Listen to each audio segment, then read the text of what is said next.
He smoked in my bedroom to spite me, knowing about my asthma. And he wanted to force me out of my house and into a nursing home. If you're ready for this journey, make sure you hit that subscribe button and give this a like so you don't miss the updates. And let me know in the comments what city you're watching from. It's always lovely to see where everyone is. I'm 66 years old, widowed, and I still sleep on the left side of the bed because habit is a stubborn thing. I keep my inhaler on the nightstand, next to a little dish that used to hold peppermint candies, and now holds bobby pins and a spare hearing aid battery for when my sister visits. I have a ficus tree I've managed to keep alive since Clinton was in office, and a quilt my mother pieced when hands like mine were still steady enough to coax tiny stitches into straight lines. It's my room, my air, my space. So when my stepson, Evan, swaggered in with a cigarette dangling from his lips, on a Sunday afternoon no less, flicked ash into my potted fern, and blew smoke at the ceiling fan like he was baptizing the place in Marlborough, something in me settled. Not broke, settled, like concrete. "Relax," he said, half a laugh playing with his words. "You can crack a window." I told him, voice steady, because if living through the 70s taught me anything, it's that you can say a lot with a calm tone. You know this. He took a drag and tilted his head, all wolfish grin and boyish entitlement. "Maybe this place isn't right for you anymore." Right there. The soft parts said out loud. He wanted me to leave, not because he loved me and thought I needed care. I'm the one who still mows my lawn, thank you very much. But because this 2-bedroom ranch with the paid-off mortgage and the good school district was a golden egg, and he was sick of waiting for it to hatch. Evan is 42 and allergic to honest work. He has a jawline that cost his mother a lot of heartache and a LinkedIn page with more buzzwords than accomplishments. When his father, my Charlie, was alive, we kept Evan at a loving arm's length. You could do that when you had 2 incomes and a united front. Cancer changes a lot of things, including how tight you hold the rope. When Charlie passed last year, Evan started circling like a vulture that could spell probate. He moved temporarily into my guest room after some things didn't work out with his latest business venture. That's 3 sets of air quotes in as many months if you're counting. He brought 2 suitcases, a gaming console, and a coffee machine that looked like a spaceship and cost as much as a used Honda. He said it was an investment in morning excellence. I said the percolator I'd had since we got our first Sears card worked fine. He laughed the way rude men laugh when they think the joke is you. At first, I played the long game, a deadline to move out by the end of summer. House rules pinned on the fridge with a magnet shaped like a lemon slice. No smoking, no parties, no borrowing my car, no surprise house guests. He nodded, agreed, said all the right things with a mouth that could talk circles around a map. Then he started finding excuses to ignore every single one. He smoked on the back porch, then the kitchen, then that day, my bedroom. He said he was testing boundaries, like I was a science fair exhibit. I had to use my rescue inhaler twice that weekend, and by Monday, the inside of my lungs felt like sandpaper. I slept propped up on pillows with the HEPA filter roaring beside me like white noise on a jumbo jet. Do you know what it's like to cough so hard you see sparkles? It makes you see your life in little slices. The PTA meetings, the Wednesday night choir practices, the not-so-great perms, the feeling of driving home with a new-to-you car that doesn't rattle. It reminds you what you own because you earned it. I'm not a delicate flower. I taught 8th graders for 29 years. I know what defiance smells like. I also know how to document. So I did. I took pictures. I kept a notebook. Time, date, what he said, what I said, What ash landed where? I picked up the cigarette butts with tweezers like they were artifacts from a dig, and I dropped them into a Ziploc bag I labeled with a Sharpie. I asked Siri to remind me to change the furnace filter. Twice. Then I made an appointment with my lawyer. "He's not on the deed," Miss Klein said, glasses low on her nose, fingers steepled under her chin like a patient crow. "This is your house. You have every right to set terms." He smoked in my bedroom to spite me, knowing about my asthma. And he wanted to force me out of my house and into a nursing home.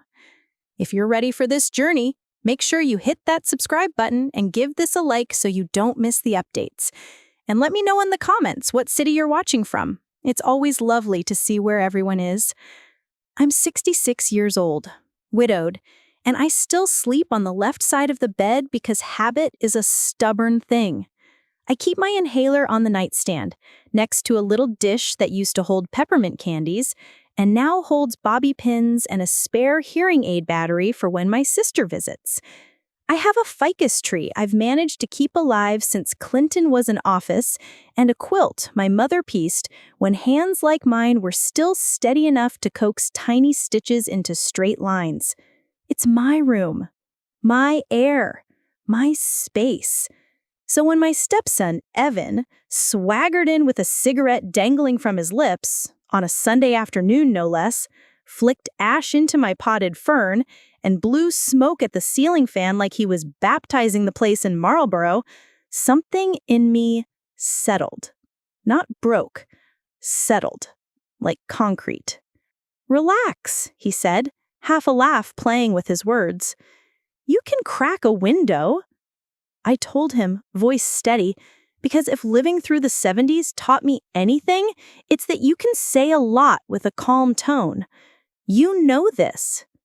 He took a drag and tilted his head, all wolfish grin and boyish entitlement. "Maybe this place isn't right for you anymore." Right there. The soft parts said out loud. He wanted me to leave, not because he loved me and thought I needed care.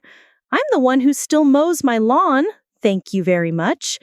But because this 2-bedroom ranch with the paid-off mortgage and the good school district was a golden egg, and he was sick of waiting for it to hatch. Evan is 42 and allergic to honest work. He has a jawline that cost his mother a lot of heartache and a LinkedIn page with more buzzwords than accomplishments. When his father, my Charlie, was alive, we kept Evan at a loving arm's length. You could do that when you had 2 incomes and a united front. Cancer changes a lot of things, including how tight you hold the rope. When Charlie passed last year, Evan started circling like a vulture that could spell probate. He moved temporarily into my guest room after some things didn't work out with his latest business venture. That's 3 sets of air quotes in as many months if you're counting. He brought 2 suitcases, a gaming console, and a coffee machine that looked like a spaceship and cost as much as a used Honda. He said it was an investment in morning excellence. I said the percolator I'd had since we got our first Sears card worked fine. He laughed the way rude men laugh when they think the joke is you. At first, I played the long game, a deadline to move out by the end of summer. House rules pinned on the fridge with a magnet shaped like a lemon slice. No smoking, no parties, no borrowing my car, no surprise house guests. He nodded, agreed, said all the right things with a mouth that could talk circles around a map. Then he started finding excuses to ignore every single one. He smoked on the back porch, then the kitchen, then that day, my bedroom. He said he was testing boundaries, like I was a science fair exhibit. I had to use my rescue inhaler twice that weekend, and by Monday, the inside of my lungs felt like sandpaper. I slept propped up on pillows with the HEPA filter roaring beside me like white noise on a jumbo jet. Do you know what it's like to cough so hard you see sparkles? It makes you see your life in little slices. The PTA meetings, the Wednesday night choir practices, the not-so-great perms, the feeling of driving home with a new-to-you car that doesn't rattle. It reminds you what you own because you earned it. I'm not a delicate flower. I taught 8th graders for 29 years. I know what defiance smells like. I also know how to document. So I did. I took pictures. I kept a notebook. Time, date, what he said, what I said, what ash landed where. I picked up the cigarette butts with tweezers like they were artifacts from a dig, and I dropped them into a Ziploc bag I labeled with a Sharpie. I asked Siri to remind me to change the furnace filter. Twice. Then I made an appointment with my lawyer. "He's not on the deed," Miss Klein said, glasses low on her nose, fingers steepled under her chin like a patient crow. "This is your house. You have every right to set terms." "I remember," I said, because Charlie and I had sat at that very desk and added clear language to our trust documents after Evan's last business venture ended with a repossessed work van and a lot of tears. "And the smoke?" she asked. "I have asthma," I said. "He knows it." She nodded. "That matters." We talked about options, legal ones, boring ones, the kind that don't play well on TV but win slowly in real life. Trespass notices, a formal 30-day written eviction if he refused, adult protective services if he threatened to dump me in a facility as leverage. I left with a folder full of copies and a pen with her name on it. I stuck the pen in my purse like a small sword. On the way home, I stopped at Home Depot. I bought a little battery-powered air quality monitor, the kind that flashes red when the particulate count climbs, and 3 motion-activated cameras that look like fat white marshmallows. The man at the register called me "ma'am" and offered to carry them out. I let him. Then I picked up groceries, oat milk, doctor's orders, coffee beans for my percolator, that old girl still sings, and a big bag of lemon drops because I missed the scent of my own bedroom. When I walked in, the smell hit me like a wall, smoke, stale and deliberate. Evan had wedged my bedroom window open with my copy of To Kill a Mockingbird and left my grandmother's quilt folded at the foot of the bed like a flag in retreat. On my nightstand, a burning cigarette in my favorite teacup, the one with the tiny violets. "Are you out of your mind?" I said, snuffing it with a wad of wet tissues and fighting the urge to fling the cup at the wall because my mother didn't raise a thrower. He was in the doorway, leaning. "Are you moving yet?" He wanted me scared, weak. He wanted me to picture fluorescent lights and Jell-O cups and be the one begging him for mercy. He wanted a fight. But here's the thing. Fights are loud. Paper is quiet. So I set my voice to library level and said, "Get out of my room." He smirked. "Make me." I didn't.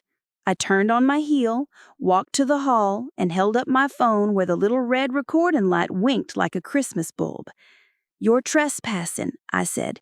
"You are in my private bedroom. I've told you to leave. You're making me ill." His face changed, just a flicker, a shift from bully to boy. Then he rolled his eyes like a teenager and shouldered past me. The camera caught his elbow bumping my shoulder. The accident knocked me into the wall. The footage showed it wasn't an accident at all.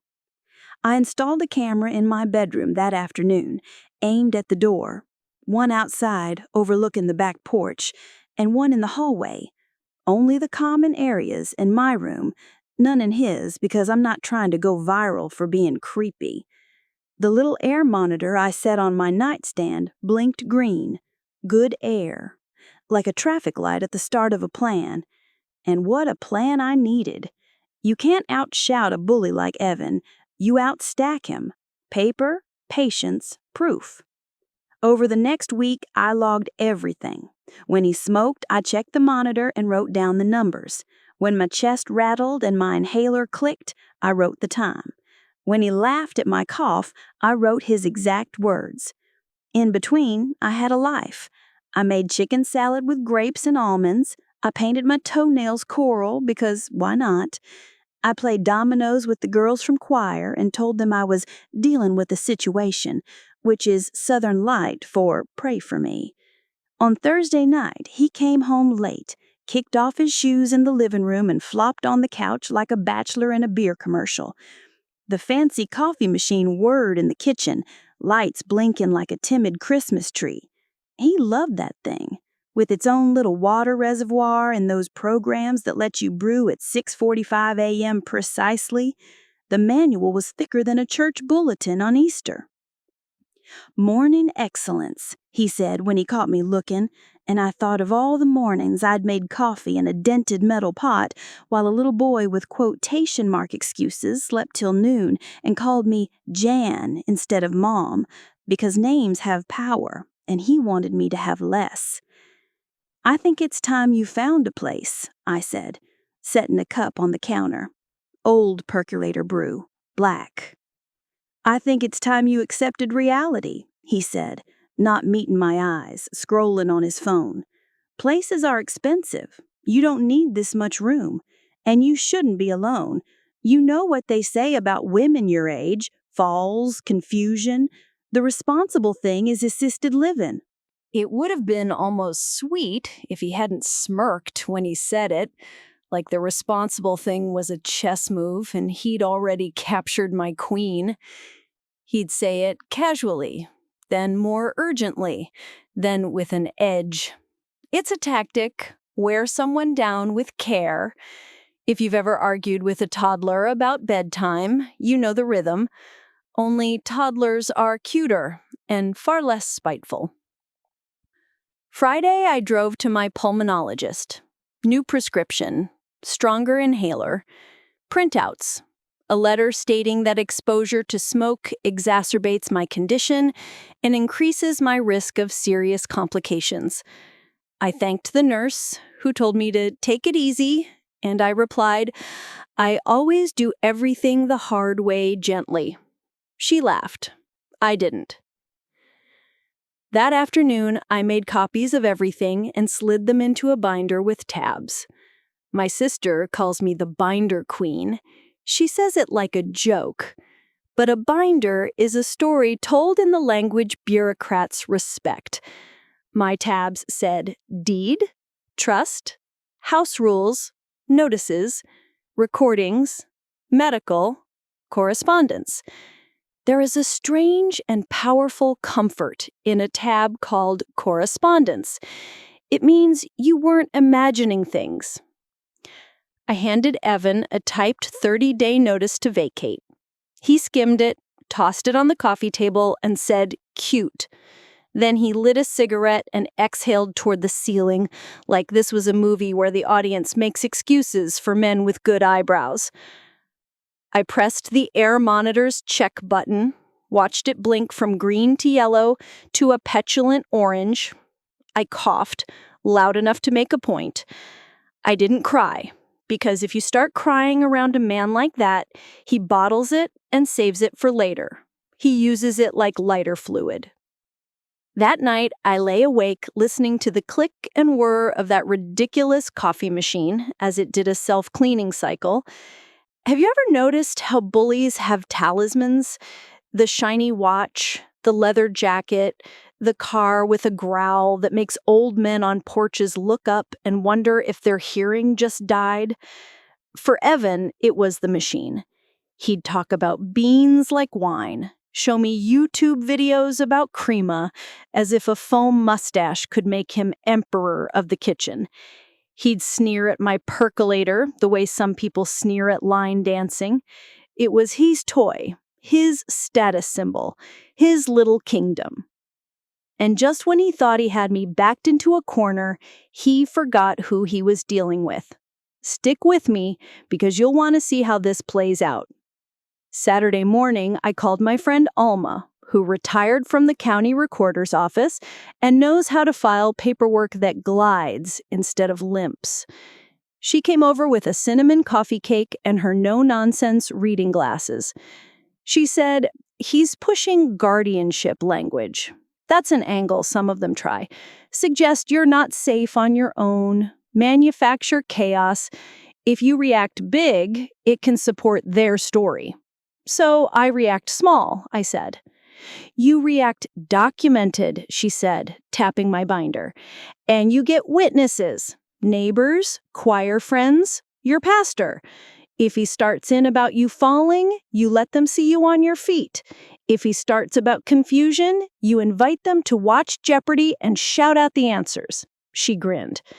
"And we shore up your people, medical POA to someone you trust, not him." "I did that last year," I said. "My niece, Rachel." "Good," she said. "Update it anyway, today." Alma doesn't play. We spent the afternoon in paperwork heaven.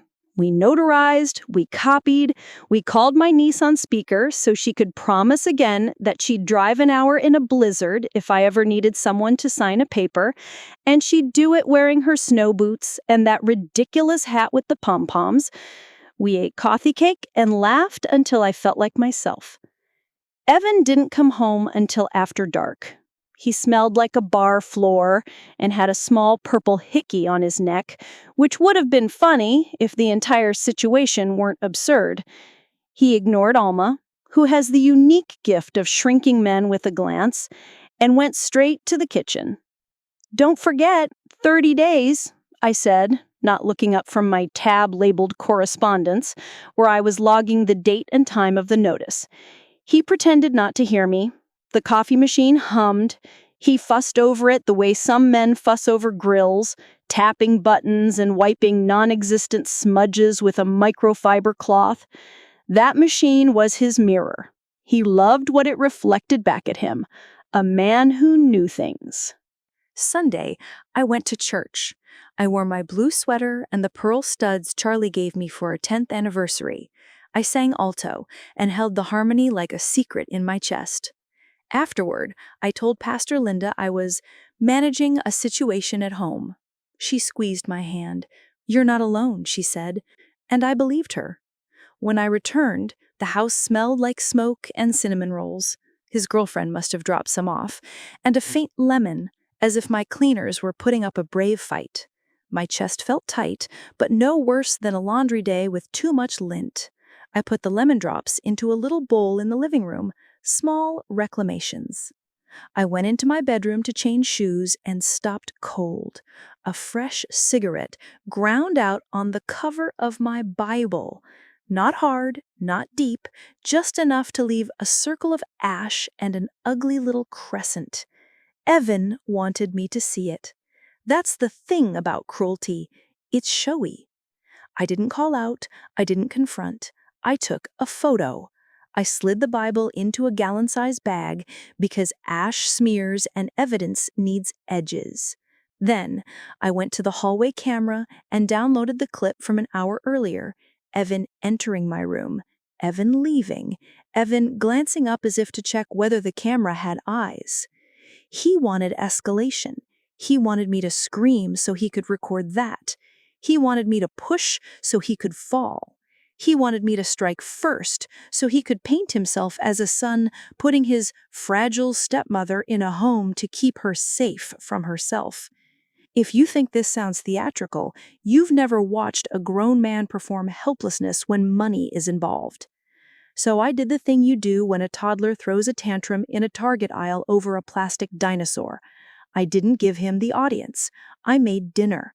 I set the table with placemats, I put out 2 plates, and told Siri to remind me to buy more parchment paper.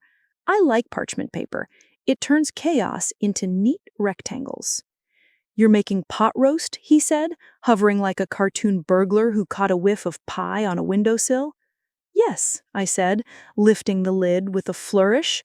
"And you're not eating it. You have 30 days.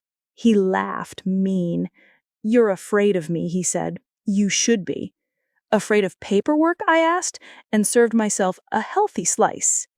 That night, I emailed Miss Klein a link to my video clips and asked about a restraining order.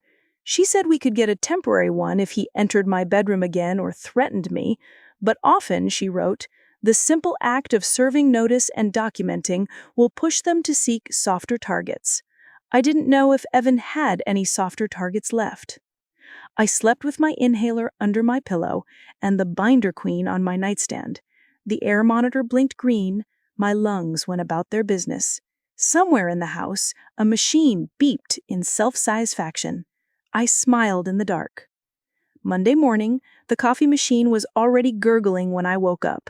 He had it set to brew at exactly 6:45 a.m., like clockwork. I could hear the smug in it. I lay there for a moment, let the petty sound roll over me, and thought about everything I'd built. My tiny retirement nest, this house, the corner of the garden where the tomatoes grow fat and sun-warmed. I thought about how people think kindness is weakness, and I got up.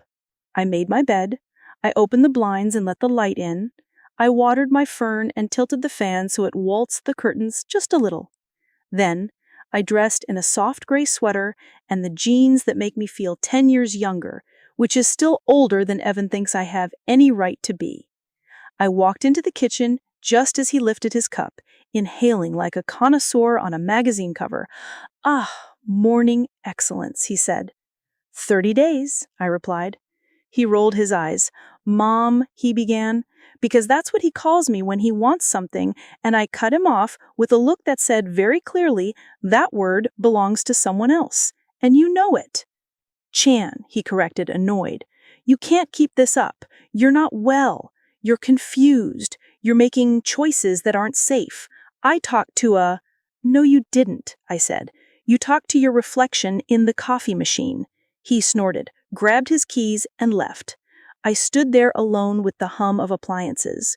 Then I opened my notebook and wrote, Monday, 7:03 a.m. He left angry, machine humming, air green. Before lunch, I called Adult Protective Services. I told them I was fine, but I wanted guidance. The woman on the phone was kind without being syrupy. She said if he threatened to force placement, if he withheld medications or tampered with my mobility aids, none of which applied, thank God, or if he used intimidation, I should file a report. She said, documentation is your friend, and witnesses. I texted my neighbor, Doug, retired firefighter, good man with a lawnmower that could mow the moon. Could you be on call if I need a witness? He wrote back a thumbs up and an hour later rang my doorbell with a tin of brownies his wife accidentally made too many of. Accidents, sometimes, are providence in an apron. That evening, Evan didn't come home for dinner. Or if he did, he ghosted through like a draft. I was in bed by 10, the camera light in the hallway a small reassuring dot. I fell asleep thinking of lemon drops and pot roast and the way my sister's laugh curls at the edges like ribbon. At 1:13 a.m., the hallway camera caught movement. Evan, barefoot, shirtless, swaggers soft with drink. He stood in my doorway, looked in, then stepped over the threshold. The bedroom camera, bless that humble marshmallow, caught him padding to my nightstand, lifting the air monitor, squinting at it like it was judging him. He set it down, opened my drawer, and took my inhaler out. He lifted it, turned it, put it back. Then he went to the dresser and looked at himself in the mirror. He wasn't searching, he was admiring. He wanted to see a man who could walk into a woman's room and be the biggest thing in it. I called Miss Klein the next morning. "We can petition for a protective order," she said. "You have clear evidence. He entered your private bedroom without permission repeatedly. He's ignored written notice. He's smoking indoors knowing it aggravates a diagnosed condition. A judge will not like that." It felt like stepping onto a moving walkway in an airport. Everything suddenly easier. Until, of course, he doubled down. Because when you push people like Evan toward a consequence, they don't back down. They perform. They turn up the volume. They think intimidation is a dial, and they are the hand that knows how to turn it.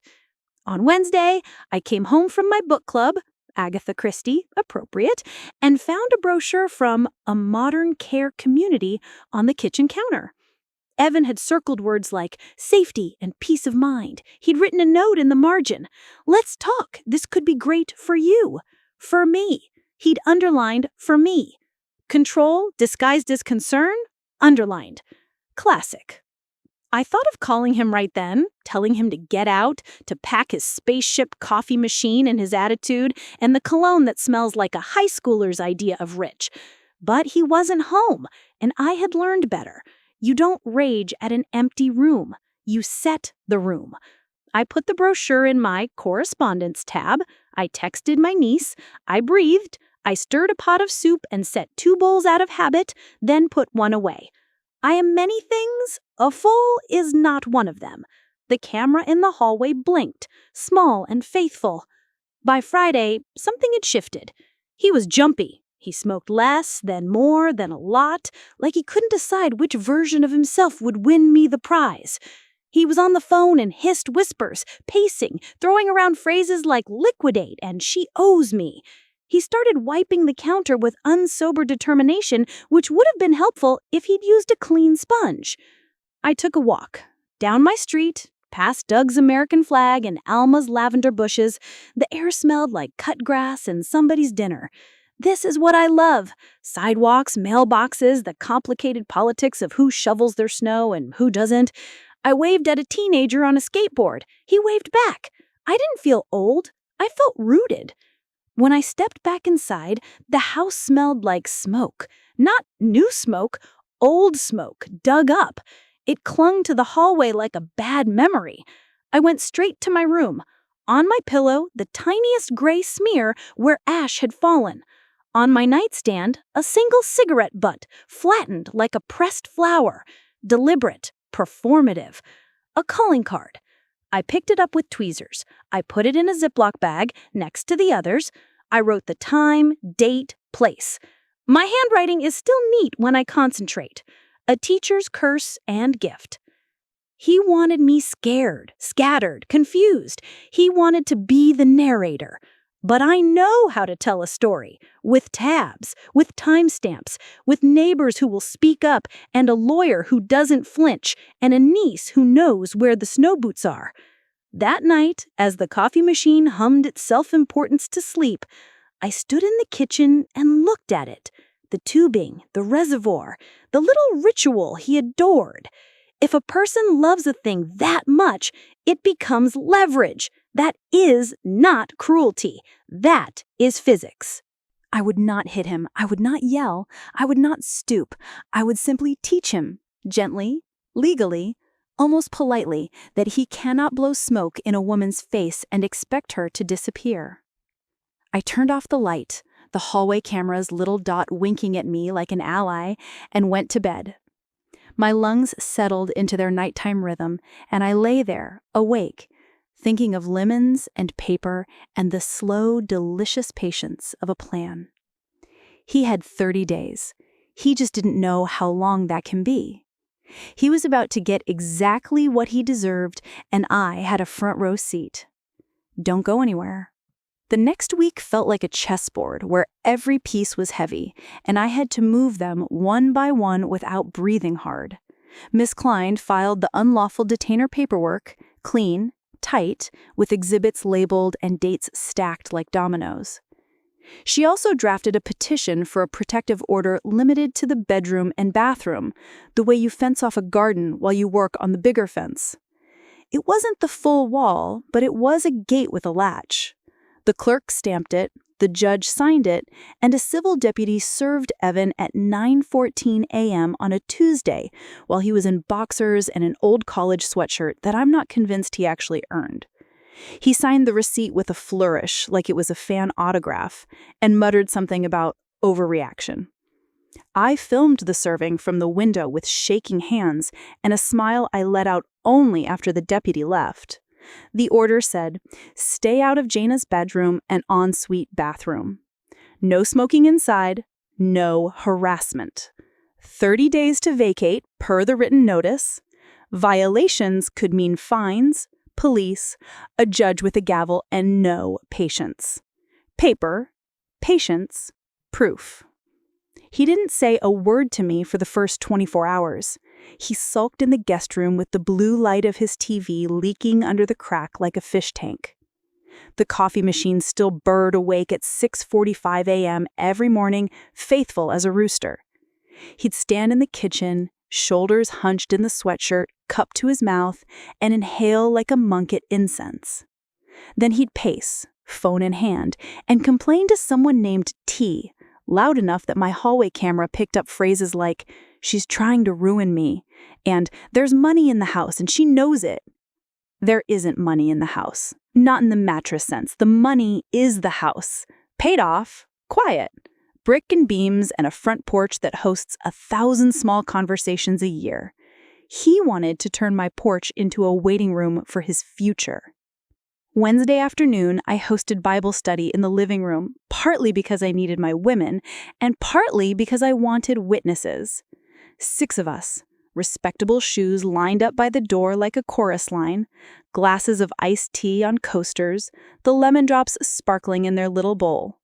We read, we prayed, and we talked about knees and sons and politics without getting mad. Evan came in halfway through and stopped short like we'd replaced his Xbox with a book club. He stood there blinking at us. A man interrupted. "Afternoon," Doug said from his seat in my armchair. God bless a good neighbor who understands theater. Evan managed a grunt and retreated. The machine beeped with its pre-programmed self-clean cycle, and I let the noise be part of our soundtrack. Later, when the women left, they hugged me longer than usual. I breathed in the scent of drugstore perfume and moral support, and felt my shoulders lower a fraction of an inch. That night, he tested the edge of the order. He leaned in my doorway and said, "Where's the spare set of keys?" And I said, "In my room," and watched his eyes flick to the sign I'd taped on the door, "Court order, no entry." He swallowed. For him, swallowing pride is like swallowing a pine cone. It's scratched going down. He started talking about money again. Little darts of it thrown while I was watering the fern or putting away dishes. "Assisted living isn't cheap, Jan," he'd say, faux gentle. "You don't want to burn through your savings." Or, "A reverse mortgage could give you breathing room." Always that word, breathing. A neat little stab to remind me that he knew where my weak spot lived. I didn't answer. I waved my inhaler like a wand, and I filed his words under correspondence with a timestamp. By Friday, I had what my sister calls the quiet rage, which is a kind of energy you can do useful things with. I cleaned my room like it was a shrine. I took down the curtains and washed them. I wiped the baseboards. I changed the sheets and shook lemon talc into the mattress pad because my grandmother taught me that trick and it always makes me feel like the kind of woman who can fix things. I collected the cigarette butts he'd left in my room over the last few weeks, carefully, with tweezers, and lined them up on a paper towel like ugly little trophies. 16. I counted twice. I put them in a mason jar because I'm from a generation that knows a mason jar can hold pickles, screws, or a moment of clarity. I filled the jar halfway with warm water and let the butts steep on the back porch, lid on, sun high.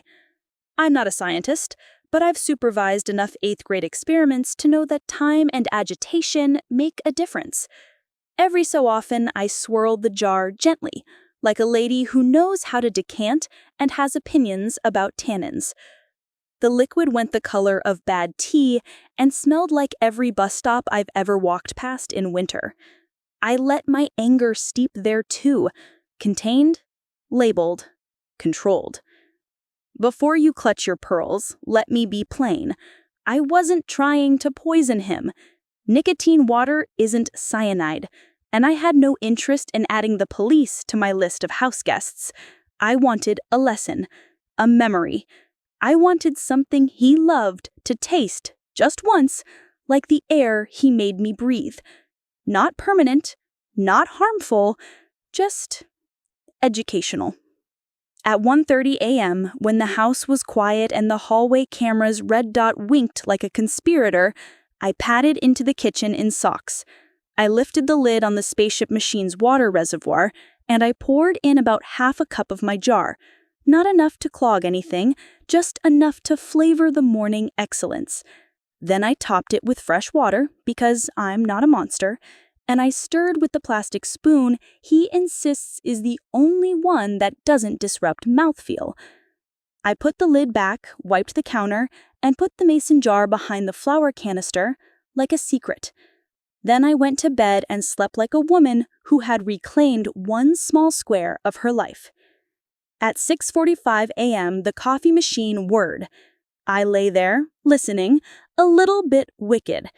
He poured, he sipped, silence. Then a wet, guttural sound that I recognized from the time I accidentally gave a toddler unsweetened cocoa powder. A clatter. The sink running hard. Spitting. Cursing.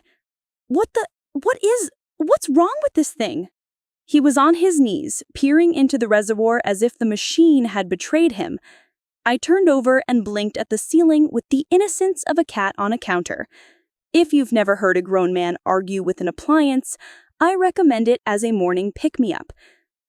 "It tastes like an ashtray," he said to nobody, which was funny, considering. He blamed the beans. He opened a new bag and ground them, sniffing like a sommelier. He brewed again. He gagged again. He ran a cleaning cycle and swore the way people swear when they think no one is listening. Hard, ugly words thrown at a rectangle of steel. He poured out cup after cup as if repetition could wash away choices. I made myself a percolator coffee in my kitchen corner. Old pot, little bubble window glugging, the sound of my marriage and my mornings. I drank it with 2 sugars and a smile I hid behind the cup. My coffee tasted like coffee. His tasted like consequences. By noon, he was convinced a gasket had failed. By 2, he was on the phone with a repair shop 40 minutes away that specialized in premium espresso systems. By 4, he was packing the machine like it was a baby going to daycare, wrapping it in blankets and towels, and slightly insulting the dog who doesn't live here but got mentioned anyway. He transferred the machine into the trunk of his car with a tenderness that would have made a baby jealous. I watched from the window. My air monitor blinked green. My lungs felt like they belonged to me. He came back 4 hours later, empty-handed and livid. He came back 4 hours later, empty-handed and livid. "They said there's nothing wrong with it," he announced, tossing his keys so hard they dented the plaster. "They said maybe my water is the problem. My water!" He stared at the sink faucet like it had slandered him. "You could use the Brita," I said, because helpfulness is a weapon when applied with precision. He used the Brita. The machine still produced despair in a cup. He threw the mug away. Literally, he stood at the trash can, threw the mug, then swore because he liked that mug and dug it out, burnt his fingers, and swore again. I busied myself with carrots I didn't need to chop. The next morning, Saturday, he tried again and ended up dry heaving in the sink. "It's like licking a dirty bar floor," he said, as if he'd been doing a lot of that recently and could rate the experience. He left to buy a temporary machine, came back with a mid-range drip he clearly hated on principle, and brewed the most resentful pot of coffee I've ever seen. You'd think that would satisfy me, but I'm not built for small victories alone. I like a project to go somewhere. So I did the unglamorous work. I met with Miss Klein again, and we filed the next stack for the eviction hearing. We included the protective order and the videos. We flagged the medical letter. We got a court date 2 weeks out, and I circled it in my calendar like a birthday. I also called the city's non-emergency line about indoor smoking violations in multi-unit dwellings. The nice man explained that my home wasn't covered the way apartments are, but he documented my concern and gave me a reference number. I logged it under correspondence because sometimes the point isn't that the call fixes anything, it's that it draws a line between how things are and how they ought to be. Meanwhile, the coffee situation spiraled into farce. He posted on the tech forum asking if anyone had experienced flavor contamination and an E9000 XS Pro. Yes, I learned the model number. Yes, he corrected me when I got it wrong. And a pile of coffee people advised him to descale, to replace the intake hose, to check the O-rings, to reconsider his life choices. He ordered a descaling kit and watched 2 hours of a man on YouTube using words like mouthfeel and notes of tobacco. The irony did push-ups in my kitchen. He did not, notably, connect the ashtray taste to the ashtray behavior. That's a thing about certain men.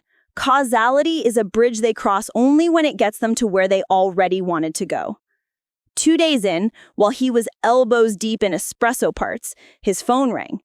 He answered with his suave voice, the one he uses when he thinks a woman is on the other end who might like his jawline. "Hey, Trina," he said, and then in a tone I can only describe as sales pitch overdrive.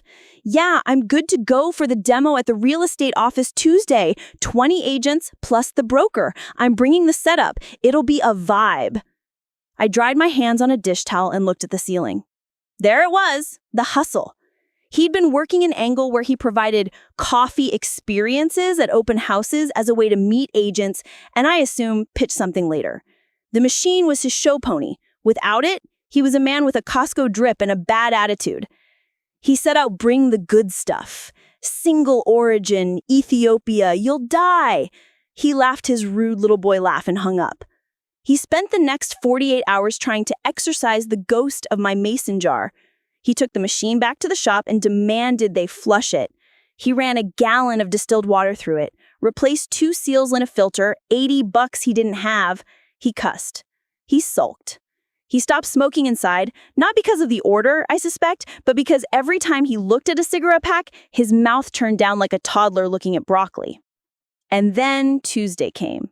He marched out of the house with the machine strapped into the passenger seat like a date. He made 2 trips for the accessories and a third for his ego. I watched from the window, then texted Alma. "Our boy has a show at noon." She texted back a popcorn emoji, which is not in the Bible, but should be. I went about my business, which that day included vacuuming and a delightfully petty polish of my wedding silver. At 12:37 p.m., my phone buzzed. A text from Evan. "You've ruined everything." I didn't answer. At 12:41, another. "Do you understand what you've done?" At 12:43, "You can sue me." I set the phone down and finished polishing the sugar tongs. Then I opened my binder to a tab I hadn't needed yet. Threats. I printed the texts and slid them into sheet protectors. I do love a good sheet protector. It makes ugliness look tidy, and tidy is strength.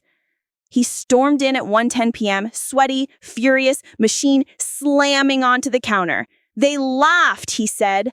"The broker laughed. Do you know how hard it is to get in with those people? Do you know what they think I am now? A joke?" "Evan," I said, softly enough to force him to lean in, "you did this to you." He scoffed, a loud, ugly sound. "You messed with my machine." "No," I said. "You messed with my lungs. The difference is mine keep me alive." He opened his mouth, closed it, ran a hand over his face, and stalked to his room. The door slammed. Silence, except for the gentle hum of my reliable old refrigerator, white, unsexy, and faithful as sunrise. That night, I emptied the mason jar into the toilet and flushed. I washed the jar with soap and boiling water and set it in the rack to dry. I'm not sentimental about tools. When they've done their job, they go back on the shelf. For a day or two, he was small, quiet. He went out a lot and came back smelling like other people's air. He smoked on the porch, finally. Eyes narrowed at the yard like the hydrangeas had conspired against him. He made coffee with the mid-range drip and drank it in sulky gulps. He didn't apologize. Men like him don't use that word. They outsource regret. But the house got quieter. The air monitor stayed green. I slept through the night, 2 nights in a row. I even opened the bedroom window and let in the sound of crickets like a radio station set to peace. And just when he thought he had me backed into a corner, he forgot who he was dealing with. Stick with me, because you'll want to see how this plays out. A week before the hearing, he tried a new approach. Contrite son. He made a show of taking out the trash, a thing he had never done without a Yelp review's worth of complaints. He brought home a rotisserie chicken and set it on the counter with a shrug, like charity. He came into the living room where I was knitting a baby hat for a church drive and said, "Jan, look, I know we've had our differences, like we were two countries negotiating tariffs, but think about the future. You can't keep up with this place forever. Forever is a long time, but I can keep up with it today." He sighed like a martyr. "The market is good. We could sell. You could move somewhere easier. I could help with the details." He smiled the way people smile when they're trying to sell you a timeshare. "No," I said. He stared at me, the smile trying to hold its shape. "You're being stubborn." "I'm being the owner." He flinched. Ownership is a language some people never learn because they think possession is the same thing as ownership. It isn't. Owners pay taxes and mow lawns and know the neighbors' names. Possessors just hold something and call it theirs. He left me alone for the rest of the day. I finished the baby hat. I made a casserole for Doug's wife. I watched a rerun of Murder, She Wrote and cheered for Angela Lansbury's solving crimes in a sweater set. 2 days later, the coffee machine saga had wound down to a sulk, and I thought perhaps the chapter was closed. I was wrong. Because the thing about living with someone in a state of low-grade war is that lulls are not peace. They are breathers. On a humid Thursday evening, he stumbled into the living room, pale as printer paper, eyes rimmed in red. He had a cough, the kind that bangs around in the chest and gets lost coming out. He sat down hard and stared at the carpet like it had answers. I asked him compassionately, because boundaries and compassion are not opposite things. He rubbed his chest. He said, "I don't know. It hurts to breathe." He coughed again, a raw, tearing sound. I watched his hand flutter toward his back, the way people touch themselves when they need comfort they can't ask for. I went to the kitchen and got a glass of water. He took it like a man who hadn't had a drink in a week. He tried a breath that shuddered and failed. "Urgent care?" I suggested, neutral. Not a mother, not a nurse, a neighbor offering a ride. He shook his head. "It's fine. It's just, I don't know." He coughed until his eyes watered. Then he made a decision I did not expect. "Will you go with me?" His voice was small, the way it must have sounded when he was 7 and someone else was in charge. I got my purse. I turned off the stove. I texted Alma, taking him to urgent care. Keep an eye on the house. She responded with a heart and a bicep because women my age have learned to be tender and strong at the same time. We sat in the waiting room with a fisherman's show playing on the TV and 3 toddlers dancing in stuffed animal shoes. The nurse called his name. He went in alone. I waited. I read the same paragraph of a magazine article about container gardening 6 times. I watched a young woman hold a baby with a fever and kiss the hot forehead like a pledge. When he came out, he looked less pale and more scared. He had paperwork in his hand. He didn't say anything until we were in the car. "They said my lungs look not great," he said. "Inflammation. Maybe the start of something. They want me to follow up. They gave me this inhaler." He held up a little blue thing like it had betrayed him. I felt something complicated. Not triumph. Not yet. Compassion, yes. And a quiet, steel-threaded thought. The universe sometimes gives pop quizzes. "We'll pick up your prescription," I said. "You'll follow up. You'll stop smoking." The last was not a question. He nodded. He was quiet for the whole ride home, coughing now and then like the car hit bumps inside his lungs.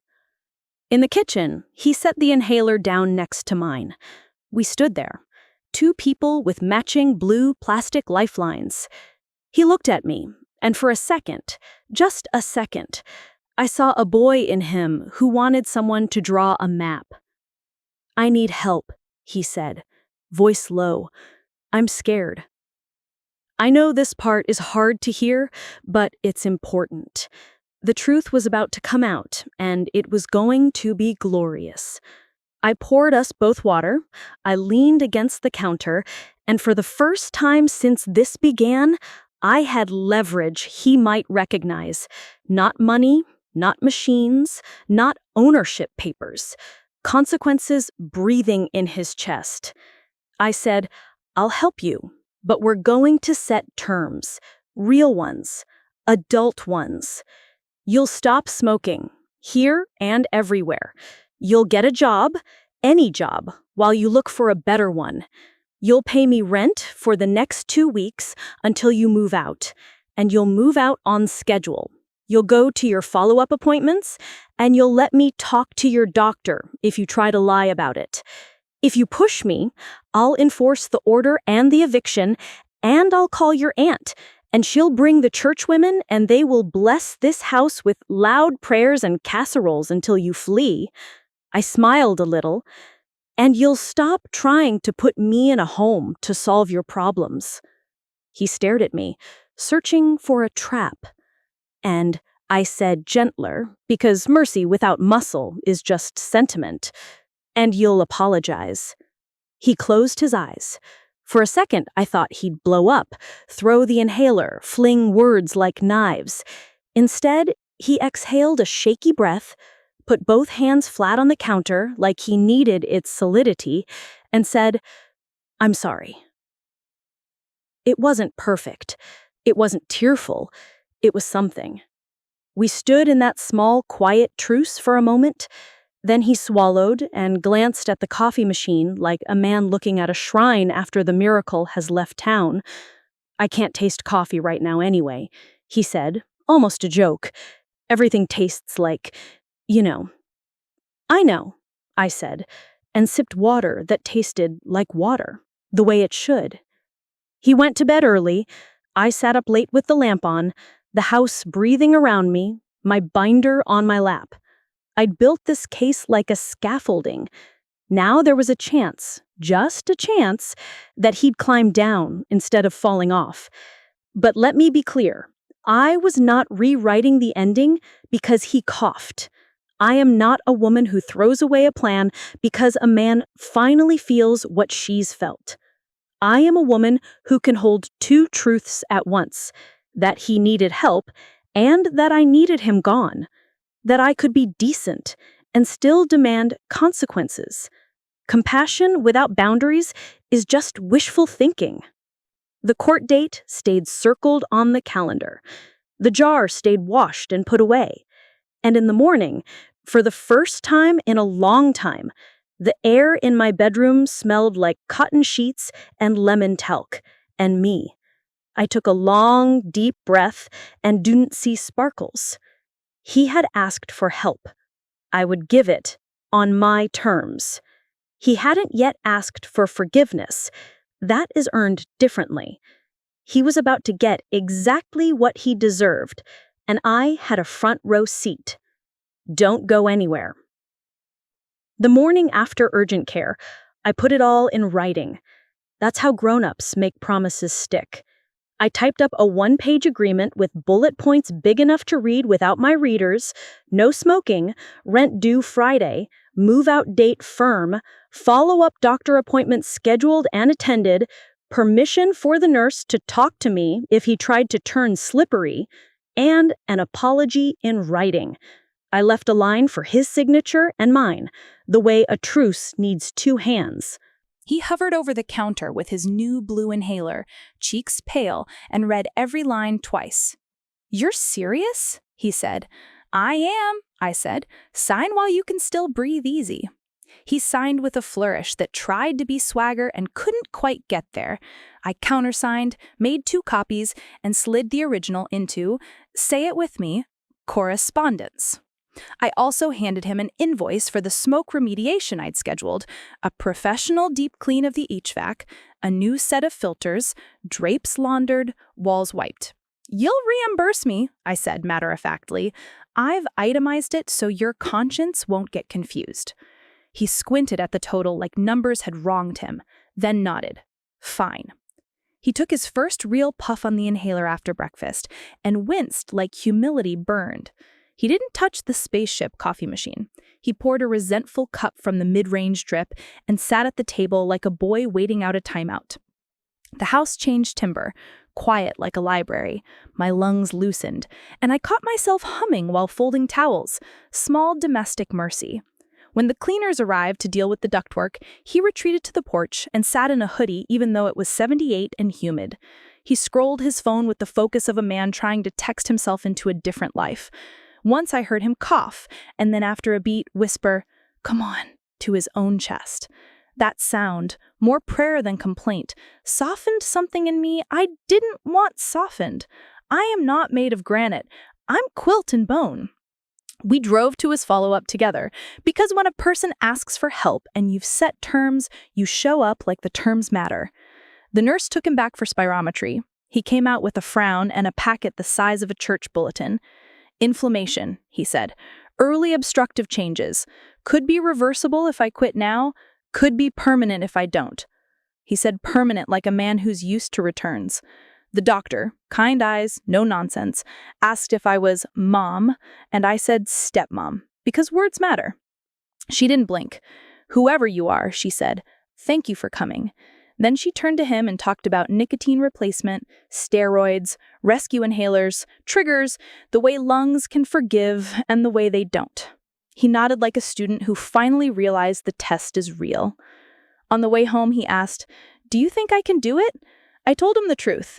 "I think you can if you decide you have to." And then, because mercy without muscle is mush, I added, "And if not, consequences are boring and relentless, just like me."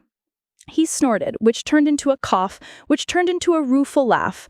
"Boring and relentless," he repeated. "That's your new superhero name." "Better than morning excellence," I said, and we both smiled. It was the first time in months our mouths did the same thing at the same time. That afternoon, I drafted a second paper, a short, plain apology letter. He struggled with it like a man pulling a splinter. After 3 tries and one, "This is dumb," he handed me a paragraph with real words. "I'm sorry I smoked in your bedroom, knowing about your asthma. I'm sorry I tried to push you into assisted living to solve my problems. I will move out by the date we agreed. Thank you for helping me with the doctor anyway." No poetry, but repentance isn't a Hallmark card. It's a promise with shoes on. I slid it into a sleeve labeled apology. That tab felt good. For 3 days, he was almost agreeable. He took the trash out without filming himself like a TikTok hero. He paid the first portion of the cleaning bill and texted me a photo of the receipt like proof that adulthood had at last landed. He joined a smoking cessation group that met in the strip mall between the hair salon and the Pilates studio. He even sat on the couch and watched Murder, She Wrote with me, muttering, "It's always the polite one." And I said, "That's why I'm dangerous." And he wheezed a laugh. "Boring and relentless," he repeated. "That's your new superhero name." "Better than morning excellence," I said, and we both smiled. It was the first time in months our mouths did the same thing at the same time. That afternoon, I drafted a second paper, a short, plain apology letter. He struggled with it like a man pulling a splinter. After 3 tries and one, "This is dumb," he handed me a paragraph with real words. "I'm sorry I smoked in your bedroom, knowing about your asthma. I'm sorry I tried to push you into assisted living to solve my problems. I will move out by the date we agreed. Thank you for helping me with the doctor anyway." No poetry, but repentance isn't a Hallmark card. It's a promise with shoes on. I slid it into a sleeve labeled apology. That tab felt good. For 3 days, he was almost agreeable. He took the trash out without filming himself like a TikTok hero. He paid the first portion of the cleaning bill and texted me a photo of the receipt like proof that adulthood had at last landed. He joined a smoking cessation group that met in the strip mall between the hair salon and the Pilates studio. He even sat on the couch and watched Murder, She Wrote with me, muttering, "It's always the polite one." And I said, "That's why I am dangerous." And he wheezed a laugh. And just when he thought he had me backed into a corner, he forgot who he was dealing with. Stick with me because you'll want to see how this plays out. Because here's the thing. While he was finally walking the straight line I'd painted, A shadow from a week earlier crossed the porch. A white envelope addressed to me from the county probate court. The return address chilled me in a way smoke never has. I opened it at the kitchen table with a butter knife and Alma on speaker. "Read it," she said. It was a notice of hearing on a petition to appoint a guardian ad litem, me, as the alleged incapacitated person, filed 18 days prior by none other than my stepson, Evan Charles' surname. He'd filed before the protective order, before urgent care, back when his plan was to push me into a facility and move into the master bedroom like a prince who thinks castles appear when he wishes real hard. The hearing was set for the same week as the eviction hearing. 2 days before, in fact. He'd tried to set the chessboard with both rooks coming at me at once. "Preemptively nasty," Alma said, voice flat with the kind of anger that bakes instead of boils. My hands did not shake. I have had practice with storms. "He didn't withdraw it," I said. "No," Alma said. "And if he tries to now, we still show up and ask the judge to dismiss with prejudice and sanction him. Paper has memory, so do judges." I called Miss Klein, who is, among her other gifts, the human version of a levy. She answered on the second ring. "We'll file a response," she said. "We'll attach your pulmonologist letter, the APS reference number, the protective order, the video screenshots, the notice to vacate, the apology letter, the smoking cessation enrollment, and the notarized medical POA naming your niece. We'll ask for costs. And we'll bring witnesses." "Witnesses," I repeated, tasting the word, "a choir of truth." I texted Doug, I called Pastor Linda, I texted my niece, who responded, "I'll be there with bells on," figurative bells, HR frowns on literal. I told the Bible study ladies and they started planning who would bring snacks for after court. Which may sound silly until you've been to a hearing on an empty stomach. Women save the world with granola bars every day and rarely get credit. That evening, I told Evan. We stood in the kitchen, the air monitor blinked a quiet green. I held up the notice and said very evenly, "Explain this." He went paper white, then pink, then gray. He filed that before he gestured at his chest at the inhaler at the apology in my binder like it could lift its hands and absolve. "I was scared you'd fall or," he inhaled sharply, coughed. "It was before." "You did not tell me," I said. "I was going to withdraw it," he rubbed his temples. I didn't get to it." The part of me that used to grade essays for honesty circled that sentence in red. "We will attend," I said. "We will tell the judge the truth. If you withdraw before, I will still attend and ask for dismissal with prejudice. I am done being a character in the story you tell about me." He nodded, throat working. "Okay," he said. "Okay." He looked smaller than the sweatshirt. I slept light that night, my mind walking down courthouse hallways like a mall walker, turning laps. I thought about the men who think caretaking is ownership, about how women pay double for the smallest slice of peace, first in patience, then in proof. I set out my blue sweater, my lucky one, and tucked a spare inhaler into my purse next to mints and a small cross my mother used to keep in her pocket during storms. 2 days later, probate. The courtroom was wood and echoes and a judge with a haircut that meant business. We sat at separate tables, me with Miss Klein, him with a legal aid attorney who looked like she hadn't slept since law school. The petition was called. His attorney stood and said, "Your Honor, petitioner seeks to withdraw." And the judge peered over her glasses and said, "On what grounds did you file, sir?" Evan stood, swallowed, and said, "I was concerned." And Miss Klein rose like a lighthouse and said, "Your Honor, respondent has a current medical letter of capacity, a support network, a notarized POA, and ample evidence of petitioner's financial motive." She slid exhibits like cards in a magician's deck. I spoke when asked, clear, steady, the way I used to read roll call. "I pay my bills. I cook my meals. I know which day is trash day and which neighbor needs a ride to the doctor. I can recite the phone numbers of my sisters and my bank without looking. I am 66, not invisible." I did not cry. Neither did my niece, though her jaw set like a door frame. The judge dismissed with words that felt like an exhale. Based on the record, the court finds no basis for guardianship. Petition is dismissed with prejudice. Costs to respondent. She gave Evan a look I recognized from my teaching years. The look you give a boy who thought the principal's office was a stage. Sir, guardianship is a remedy of last resort, not a shortcut to housing. It was a line I wanted to needlepoint and hang over my mantle. Outside, the Bible study ladies lined the hallway like a benevolent gauntlet. Someone handed me a granola bar, and someone else handed me a tissue, and Alma pressed a copy of the order into my hand because she knows the paper is the thing. In the parking lot, Evan hovered at the edge of the shade like a man waiting for a bus that never comes. "I'm sorry," he said to his shoes. "I shouldn't have filed. He coughed. "I was desperate."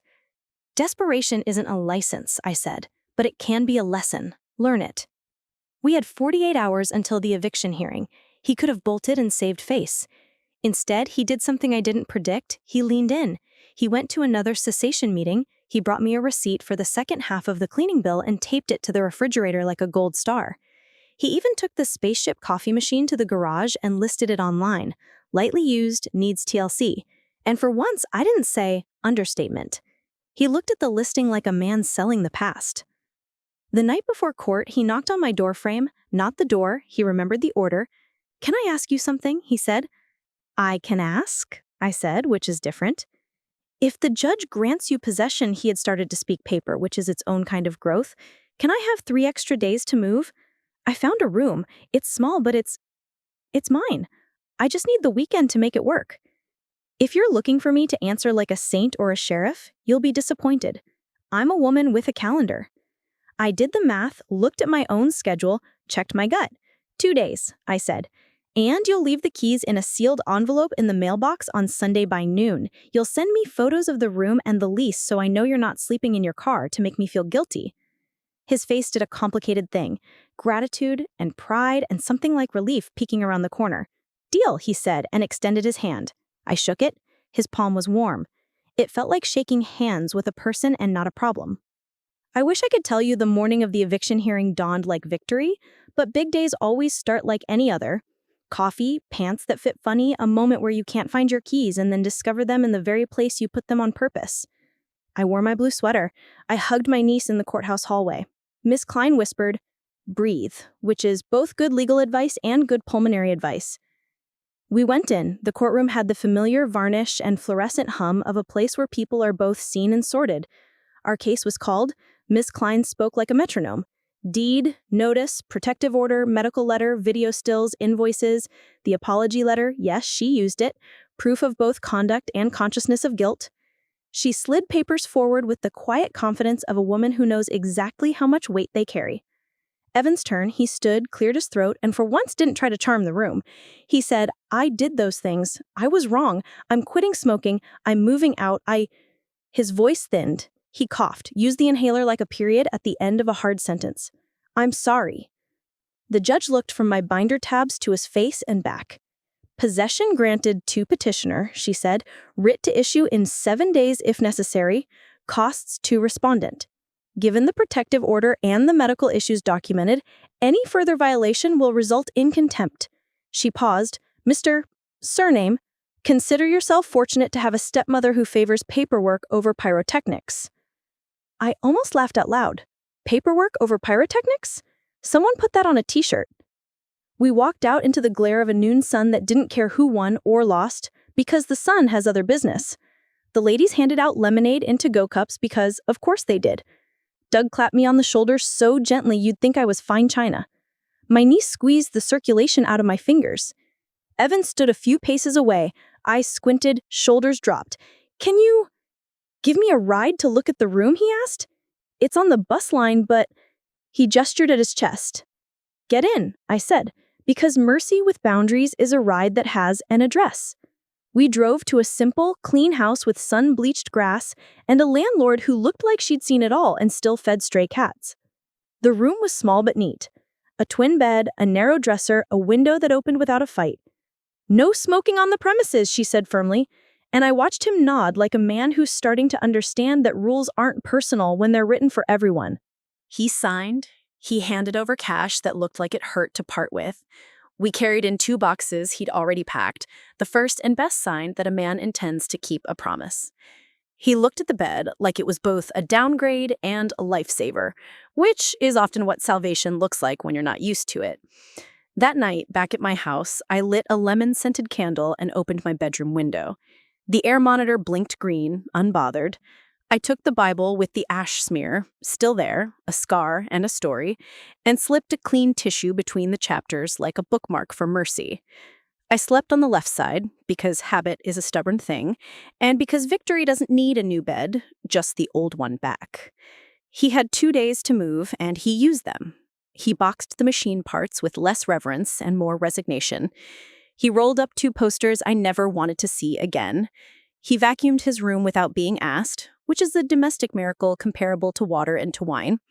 He left a stack of dusty tech magazines in the recycling and a pair of socks under the couch, because some habits change last. The morning he left, he stood in the kitchen with his backpack on and looked around like he was trying to memorize angles. "Thank you," he said, and for once, I believed he meant it.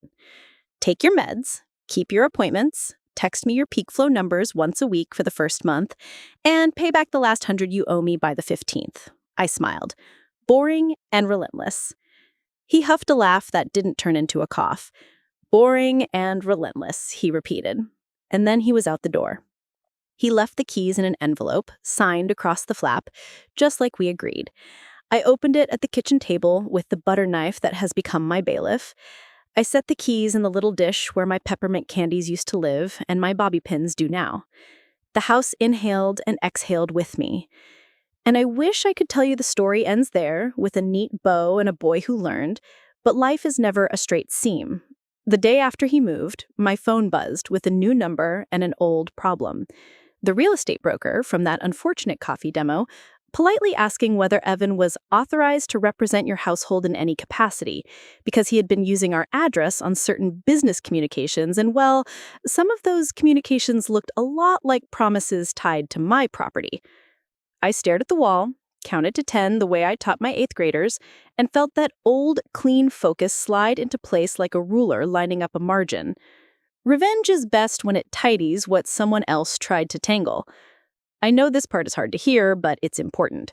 The truth was about to come out, and it was going to be glorious. Because while I chose mercy for his lungs, I had no intention of letting him use my name, my address, or my roof as collateral for his next hustle. My binder wasn't just a record. It was a lever, and a lever properly placed can move a man right out of other people's pockets. He was about to get exactly what he deserved, and I had a front row seat. Don't go anywhere. The broker's voice was all politeness and red flags. "Mrs. Surname, your stepson pitched us a home services concierge package that included use of your property for storage and client demos. He listed himself as an authorized agent at your address." I felt that clean click inside, the one that happens right before I set a tab in my binder. "Thank you for calling," I said. "He is not authorized, and that is not his address anymore." When we hung up, I didn't pace. I stacked. I opened my laptop, put on my readers, and went to work the way a woman makes a Thanksgiving dinner. Everything in its dish, everything on time. First, a fraud alert with all 3 credit bureaus, then a full freeze. I'm a debt-free retiree. Nobody is opening an account in my name without hearing from a woman in a blue sweater who knows her mother's maiden name and her first dog. Second, I filed an identity theft report with the FTC and printed the confirmation like a diploma. Third, I used the USPS website to check for a change of address. Sure enough, someone, I wonder who, had attempted to redirect some business mail to a P.O. Box. I submitted the fraud dispute and followed it with a call to the postal inspector, because if there's one thing government loves, it's forms stacked like pancakes. Fourth, Secretary of State's business registry. Evan had filed an LLC with a cute name that sounded like a candle store, Nest in Notions LLC, using my address as the principal office. I downloaded the filing, highlighted the address, and emailed a notarized no authorization statement along with a request to flag the entity. Bureaucracy speaks notarized. I speak bureaucracy. Fifth, I drafted a cease and desist letter on actual paper, the nice stuff I use for baptisms in fury. You are hereby directed to remove my address from all business communications, websites, invoices, proposals, and licenses.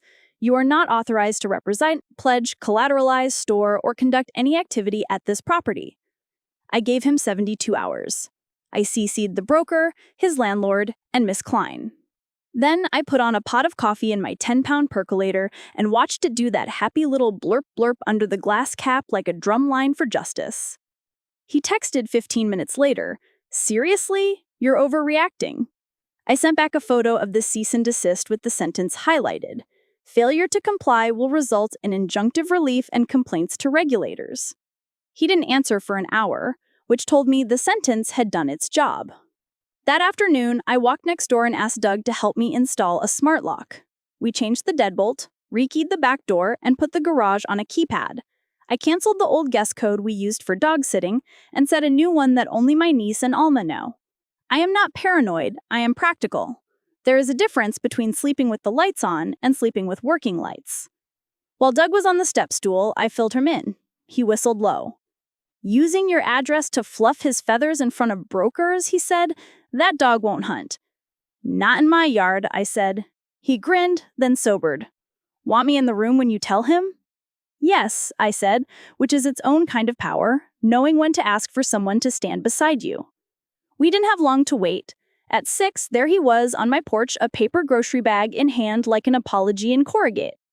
He glanced at the new lock, noted it like a man cataloging hazards, and held up the bag. "I brought groceries, staples." I peered into the bag. Eggs, bread, 2 lemons. "Always with the lemons," I said, and I couldn't help but smile. He tried to. The old banter wanted to come back, but the porch had new weather. I held up the cease and desist. "We're going to talk about this." He read it while standing, his face doing fractions, confusion over pride, times embarrassment divided by consequences. "I didn't," he coughed. "I meant to change the address, I swear." "You filed it with my address weeks ago. You pitched a broker this morning. That's not forgetting. That's hoping I don't check." He swallowed, glanced at Doug like a student checking whether the hall monitor was going to write him up. "I'll fix it." "You have 72 hours, I said. "After that, Miss Klein files for an injunction, and I send this," I held up a second letter, "to every broker, lender, and concierge on your mailing list. With receipts." He nodded, and for once, there was no performance. "Okay," he said. "Okay." He hesitated. "Can I still come by Sunday for dinner? Just dinner?" I thought of a dozen endings. The slamming door, the big speech, the hug that erases too much, and chose the one that fit in a real life. "Bring a salad, no croutons, and text before you come."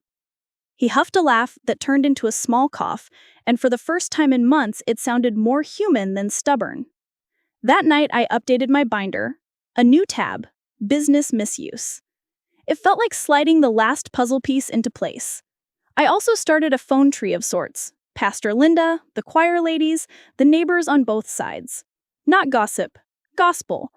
The good news that I was safe, the bad news that boundaries would be enforced, the prayer list that always ends with somebody's grandson making a better choice. And just when he thought he had me backed into a corner, he forgot who he was dealing with. Stick with me because you'll want to see how this plays out. The next morning, I got busy with the glass and sunshine part of revenge. Make it public, make it polite, make it permanent. I mailed 2 certified letters, one to his landlord, FYI, no business operations at my address, and one to the Secretary of State attaching my affidavit. I emailed the Real Estate Association's event coordinator with a simple note. "Please remove my address from any vendor materials linked to Evan, surname.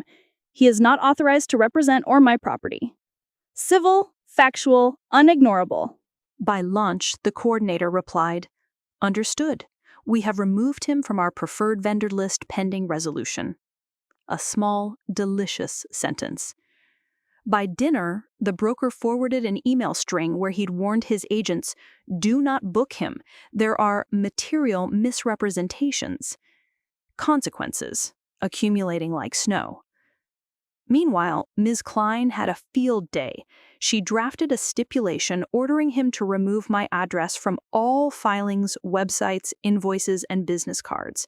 He could sign it and avoid a hearing, or decline and meet a judge again. He signed. He signed fast. After he texted me a photo of the signed stipulation, I did something petty and perfect. I took a picture of my percolator simmering away and sent it to Alma with the caption, "Morning excellence restored." She replied with a row of lemon emojis and "Justice percolates." That weekend, I took back my house in small, tactile ways. I washed the curtains in lavender and sunshine. I took the air monitor off my nightstand and put a book there instead, something with a love story and a backbone. I moved my grandmother's quilt back to the head of my bed. I opened the windows and let the neighborhood pour in. Kids on bikes, a dog scolding a squirrel, the distant song of someone mowing a lawn without a shirt because summer makes fools of us all. My lungs said thank you in a language of quiet. Sunday dinner came with salad, no croutons, bless him, and a loaf of bread that had the audacity to still be warm.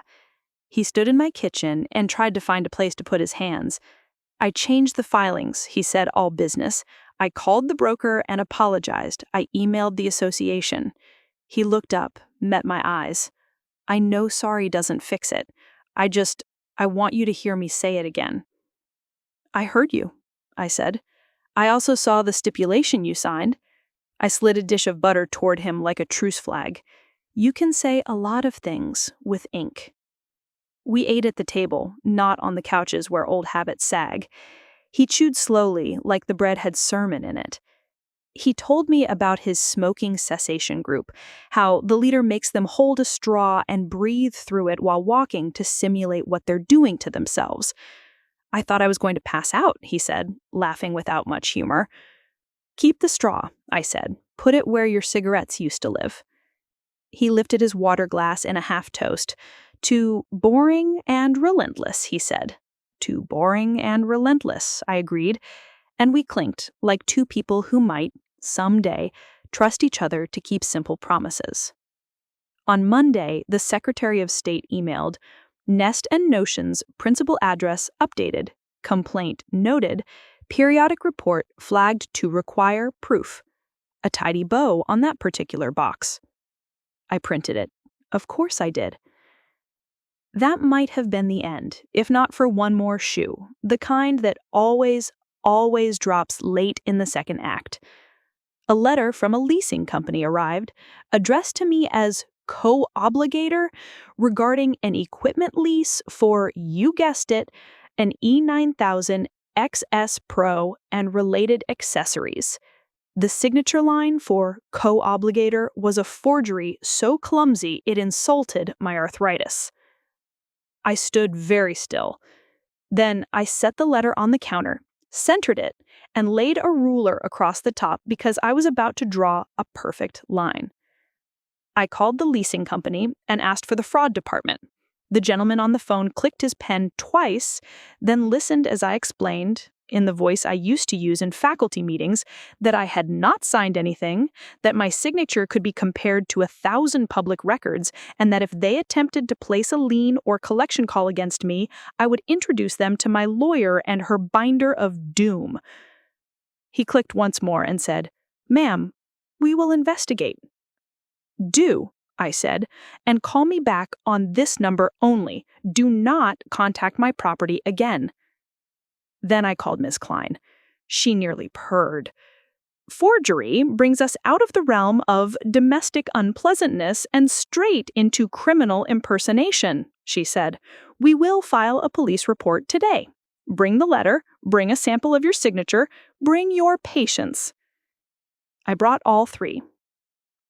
At the station, the officer took my report, copied the lease letter, and raised an eyebrow so high it touched last Tuesday when he compared signatures. He took my statement and made the kind of notes that become charges. "We'll talk to him. We'll also talk to the leasing company." He tapped the paper. You'd be surprised how quickly these clear up once the fraud department sees what they're holding. I wouldn't, I said, and for the first time in months, I felt old in a good way, seasoned, not tired. I didn't want to be the one to tell Evan, but I also didn't want him to hear it first from a uniform. I called. He answered, breathless. Hey. Police will be contacting you about a forged lease with my name, I said. I filed a report. I gave them the letter. Silence. Then, I didn't... He stopped. The inhale was audible. I told the guy I could get a cosigner. I was going to ask you, and then I panicked. I was desperate. I didn't think they'd actually... Desperation isn't a license, I said again. You're going to call them. You're going to confess. You're going to offer to return whatever they gave you and pay the rest. And you're going to tell the officer the truth when he calls. Do you understand me? I could feel him nodding through the line. Yes, he whispered. I understand. I'll help you find a public defender if it comes to that, I said. But I am done being your landing pad. He cried then, a quiet adult crying that sounds like someone smoothing a wrinkled shirt. Okay, he said into the steadying. Okay. The officer called him, the leasing company called me back. Things moved, not quickly, but in a straight line. Within a week, the lease was voided as fraudulent, the equipment, what he still had of it, was picked up, and a note on my file read, "Do not contact this party again." The police referred the case for a misdemeanor charge, criminal impersonation, with a diversion program offered if he completed restitution, community service, and, this part made me grin, a financial literacy course. Boring and relentless meets civic lesson. He texted me the next afternoon. I told them everything. Another, I'm sorry. Another, I hate who I was. I didn't reply to each one. Sometimes the best answer to repentance is not applause, but a clipboard. 2 months passed. My house found its rhythm again. I hosted the choir ladies for peach cobbler and coffee, and every one of them asked to take a picture with my battered percolator like it was a celebrity. I weeded the garden and found the tomatoes fat as gratitude. I slept with the window open and woke up to the sound of a train far away, which always makes me feel like the world is both big and benign. Evan sent updates without prompting. Nicotine patches, then gum, then nothing. Peak flow numbers that wiggled in the right direction, a photo of him at an actual job, warehouse work, honest and achy, with a caption, "Not glamorous, feels good to carry something that isn't a lie." He paid me back the last 100 on the 14th, 1 day early, with a note in the memo line, "Boring and relentless." The leasing company sent me a final letter. Case closed, party cleared. I put it in the binder, then did something ceremonial. I moved the binder from the kitchen counter to the hall closet. Still reachable, no longer my daily companion. You can forgive without forgetting, but you don't have to trip over your own history every time you reach for a mixing bowl. I also did something fun. I threw a little party I called Lemon and Ledger. A backyard afternoon with lemonade, lemon bars, and a show and tell from my far-flung friends about how to build a binder of doom. Tabs, copies, scripts for hard phone calls, sample letters, the whole boring and beautiful apparatus of self-defense.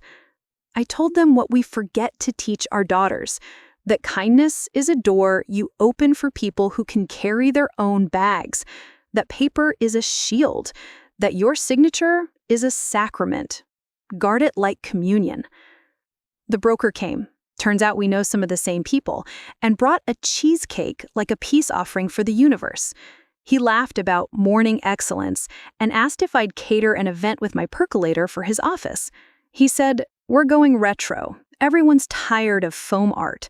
I said yes, and charged a small fee that I promptly donated to the smoking cessation group in Evan's name. Justice does her best work with a wink. The day of the office party, I set the percolator in the middle of a linen-draped table and let it sing. People lined up with paper cups and stories about their grandmothers. A young agent with sleeve tattoos asked me the brand like it was a vintage car. I tapped the dome. It's called Reliable, and it was built before your parents met. Halfway through pouring, I looked up and almost didn't recognize him. Evan, in a clean shirt, hair not trying too hard, eyes clear. He stood at the edge of the lobby with his hands in his pockets, not inserting himself, just present. When he saw me, he lifted 2 fingers in a hello that wasn't a demand. "Help me carry the sugar?" I asked, and he did. He kept his voice low. "You didn't have to donate that fee," he said, and I shrugged. "You didn't have to show up," I replied. "Here we are." An agent walked past and did a double take. He stared at Evan like he was trying to place a face from a party that went sideways. Evan met the look with steady eyes and gave a tiny nod. No flinch. Growth in the wild. On the way out, he asked if he could carry the percolator to the car. I let him. He set it in the trunk like it was something holy.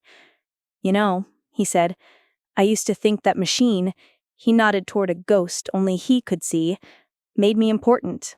Like if I had the shiny thing, I'd be the guy." "And now?" I asked. "And now, I like being the guy who takes out the trash," he said, and smiled. And for the first time, I saw the man he could have been if someone had handed him a binder at 12 instead of an excuse at 22. We still aren't a postcard. He still owes restitution to the leasing company. He still goes to a Tuesday night group in a strip mall that smells like nail polish and hope. He still has to text me his peak flow numbers, because accountability is the ladder out of a hole.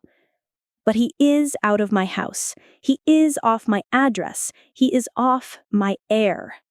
As for me, I kept my home, my name, my lungs, and my left side of the bed. I kept my lemon drops in the dish and my Bible with the ash scar on the shelf as a reminder that people will put their mess where your sacred things live if you let them, and that you can move the Bible and still believe. I kept my binder as a souvenir of a war I won without blowing anything up. People sometimes ask in whispers that smell like sympathy and incredulity, "Wasn't the coffee thing a little much?" And I smile the smile my mother used when company asked whether her pies were store-bought. "No," I say.